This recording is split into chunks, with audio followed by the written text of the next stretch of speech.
കുറച്ച് ദിവസങ്ങൾക്ക് മുന്നേ ചിറ്റൂർ പവർ കോൺഫറൻസിന് പോയി. അത് കഴിഞ്ഞ് ഞങ്ങൾ കുറച്ച് പേര് ഒരുമിച്ച് കൂടി അവിടെ മരിയൻ ചാപ്പലിന് മുന്നിലുള്ള പുല്ലൊക്കെ ഇങ്ങനെ പറിക്കാൻ തുടങ്ങി.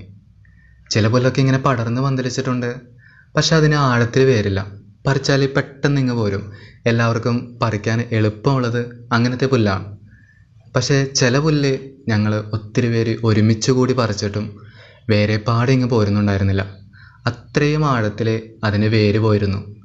ആ സമയത്ത് അവിടെ നിന്നൊരു ചേട്ടൻ ഇങ്ങനെ പറഞ്ഞു, ക്രിസ്തുവിൽ ഇതുപോലെ ആഴത്തിൽ നമ്മൾ വേരുറയ്ക്കണം. വെറുതെ ഇങ്ങനെ പടർന്ന് പന്തലിച്ചിട്ട് കാര്യമില്ല. ആഴത്തിൽ വേരോട്ടമുണ്ടായാലേ ഫലം പുറപ്പെടുവിക്കാൻ സാധിക്കൂ. അതെന്നെ ഒത്തിരി സ്പർശിച്ചു. കൊളോസോസ് 2-ാം അധ്യായം 6-7 തിരുവചനം ഇങ്ങനെയാണ്: കർത്താവായ യേശുക്രിസ്തുവിനെ നിങ്ങൾ സ്വീകരിച്ചിരിക്കുന്നതിനാൽ അവനിൽ ജീവിക്കുവിൻ.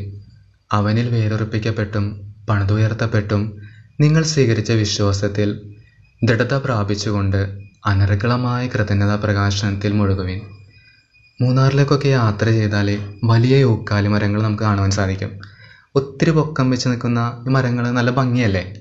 പക്ഷെ ഒരു കാര്യം നമ്മൾ മറന്നു പോകും, അതിന് അത്രയും ആഴത്തിൽ അതിൻ്റെ വേര് പോയിട്ടുണ്ട്.